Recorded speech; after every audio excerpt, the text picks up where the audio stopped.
Bem-vindos a mais um vídeo aqui do canal. Hoje o assunto é sobre um breve resumo desse livro aqui, Feminilidade Radical, da Caroline McCulley. Quem me indicou foi a Josi, uma amiga querida. Um beijo pra você, Josi.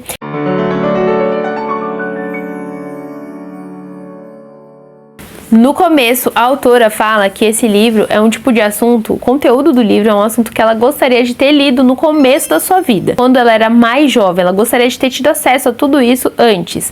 Esse livro aqui, ele vai contrapor o feminismo.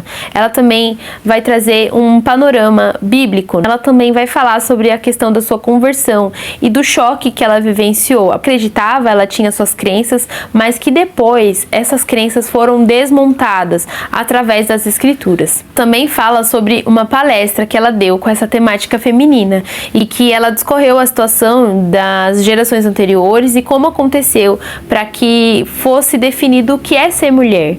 Um desafio que ela propôs nessa palestra foi que as pessoas, elas estavam lá e que elas deveriam ser amparadas pela Bíblia para conhecer melhor e a partir dali lidar com esse mundo tão moderno. Quando acabou a palestra, todas elas vieram até a Caroline para perguntar como que elas não sabiam, onde ela tinha aprendido tanta coisa, onde que ela leu. Nesse ponto eu confesso que eu me identifiquei muito, porque eu também vivi a mesma experiência, né? É aquela coisa assim de onde eu estava quando tudo isso aconteceu. Que eu não tive essa percepção tão clara. Já no capítulo 1, ela vai falar de uma feminilidade distorcida. Ela começa falando da temática dizendo que durante muitos anos ela enxergou que o maior problema do mundo, da humanidade, eram os homens. Então ela passou durante muitos anos acreditando nisso e ela vai colocar a culpa no patriarcalismo, porque ela entendia que as mulheres elas eram extremamente oprimidas. É a narrativa oficial do feminismo, né? Entender que as mulheres elas sofrem opressão desde sempre. Então ela vai colocar a culpa nos homens, inclusive ela vai falar que não tinha nenhum específico do qual ela tinha raiva, mas que era geral mesmo. Ela estudou jornalismo e, portanto, ela escolheu essa área para se especializar e os artigos dos quais ela escreveu, tudo isso envolvia essa temática. Ela estudou mais ou menos o feminismo durante a década de 1960 a 1970 e não estudou nada anterior a isso. Então, quando ela tinha 29 anos, ela começou a perceber que ela tinha um vazio muito grande, muito terrível. Então, ela começou a pensar em focar algumas coisas para tentar resolver esse tipo de problema, essa falta de felicidade que ela estava vivendo. Então, ela começou a estudar sobre a psique, como as mulheres poderiam ser restauradas pelo estudo das suas fraquezas através da mitologia grega. Ela fala sobre a viagem que ela fez na África do Sul e que foi nesse momento que ela se converteu de fato, que ela teve acesso ali à palavra de Deus. O maior problema que ela fala que teve foi quando ela se deparou com um texto que falava sobre submissão. Esse assunto é bem polêmico. E aí ela começou a perceber que a Bíblia ela não estava só dando um conjunto de regras. Na verdade, ela estava mostrando uma vida totalmente radical, totalmente diferente de tudo que ela havia estudado.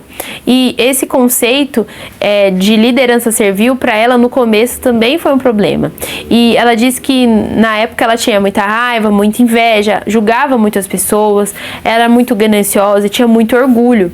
Então ela fala que começou a sentir que aos poucos ela foi percebendo que a Bíblia ela não tratava apenas de um conjunto de regras e de estilo de vida, mas algo totalmente radical. Ela fala que Deus estava mostrando isso para ela. Essa parte desse momento, eu acredito que foi daí a inspiração, né, do tema do livro, do título do livro, radical, algo radical. Na página 36, que ela vai falar sobre a definição do que é vencer. Ela vai dizer o seguinte, que vencer é você glorificar a Deus, vencer é você crescer em humildade, vencer é você confiar e servir os outros. E que, assim como vencer é um conceito que está totalmente deturpado, inclusive muitas coisas, muitos conceitos foram deturpados nos dias de hoje. Ela vai falar também que o feminismo ele está sim parcialmente certo, porque realmente os homens pecaram, mas não só isso, não foram só os homens que erraram, mas as mulheres também. Caroline fala que provavelmente em algum momento você foi impactada pelo feminismo. Em algum momento da sua vida, a sua feminilidade foi atacada. Ela traz algumas histórias de mulheres que tiveram essa experiência e que, de certa forma, elas se envolveram com essas ideias, tiveram acesso com ideias torpes, ideias mentirosas. E ela traz nessas histórias, ela muda o nome, né, os testemunhos, ela muda o nome das mulheres, o lugar, tudo para não trazer constrangimento para ninguém. Ela também vai falar sobre a busca por direitos da mulher, em que em determinado momento as mulheres estavam buscando isso, e principalmente as feministas. Ela cita Simone de Beauvoir e o Sartre com a teoria existencialista. Então ela vai citar, por exemplo, que essa teoria vai influenciar as mulheres de que aquela ideia de você firmar um compromisso no casamento não é tão necessária assim. Então não é necessário você unir perante homens e perante Deus para você fazer o casamento. A autora vai citar Tiago 3:13 até o 18, e ela vai explicar que a inveja, sentimentos facciosos e outros caracterizam um sentimento ruim e a falsa sabedoria, e diz que a virtude, ela leva a colheita de um bom fruto e que isso é uma sabedoria que vem do alto. No capítulo 3, ela vai citar frases de Gloria Steinem, como por exemplo, algumas de nós estão se tornando homens com quem nós queremos se casar. A outra frase dessa feminista é: uma mulher precisa de um homem da mesma forma que um peixe precisa de uma bicicleta. O objetivo da terceira onda era eliminar a instituição do casamento e depois eliminar a biologia. Consequentemente, as altas taxas de divórcio aconteceram, e ela diz que nós não estamos vivendo apenas uma crise cultural, mas uma crise acima de tudo espiritual. Ela fala também que, de certa forma, as sementes do feminismo está dentro do nosso coração. E ela explica, ela traz também um conceito polêmico sobre a questão da submissão. Ela cita que Deus criou o homem e mulher e ambos são imagem e semelhança de Deus. E que esse conceito de submissão, ele aconteceu do próprio Deus, em sua natureza. A Bíblia, ela corrige erros de dominação e superioridade masculina. Todos nós fomos chamados para viver vidas de submissão a Cristo, e que os maridos, eles não são chamados para forçar a submissão, que isso não é uma imposição, porque essa submissão, segundo a Bíblia, ela é uma expressão de admiração, é um ato livremente oferecido, é um ato de amor. A Bíblia não fala que a mulher, ela deve ser submissa a todos os homens, mas apenas ao seu esposo.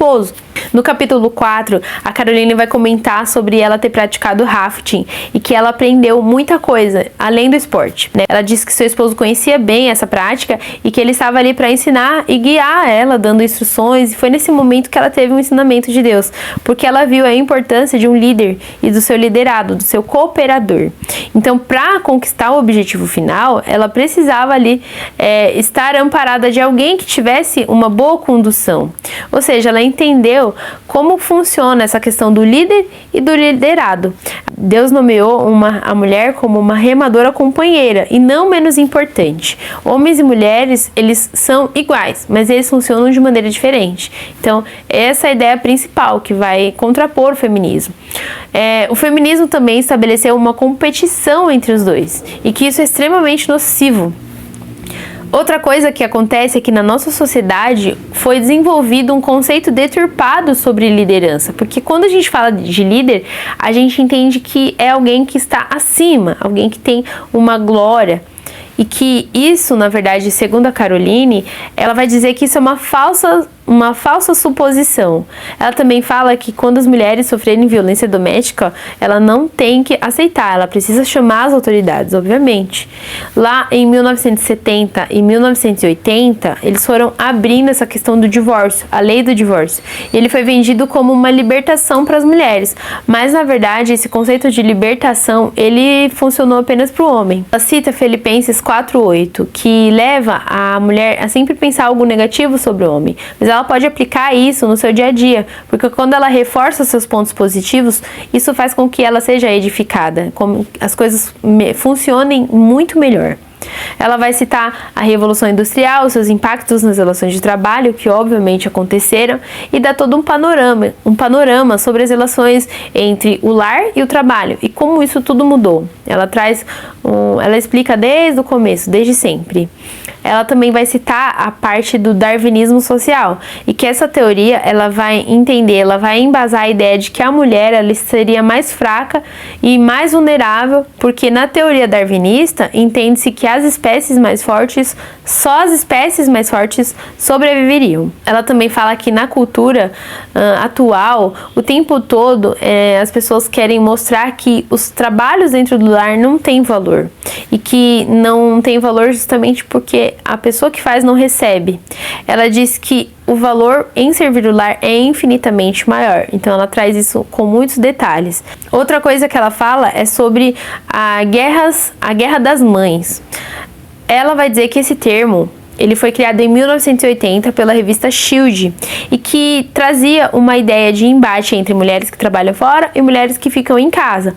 Ela vai falar sobre a importância de se criar os filhos, e que a guerra contra a maternidade, ela na verdade começou desde sempre na figura de Eva. Ela vai falar que essa guerra ela foi estabelecida e que ela é espiritual, porque a ideia é barrar pessoas que vão nascer para a glória de Deus, a próxima geração que se levantaria para glorificar Deus. Ela vai citar a Margaret Sanger, que foi a fundadora do movimento moderno pelo controle da natalidade e eugenia. Margaret Sanger abriu uma clínica em Nova York. Na página 225, escute só o absurdo que essa mulher disse. Aspas, a coisa mais misericordiosa que uma família numerosa pode fazer a um dos seus membros infantis é matar.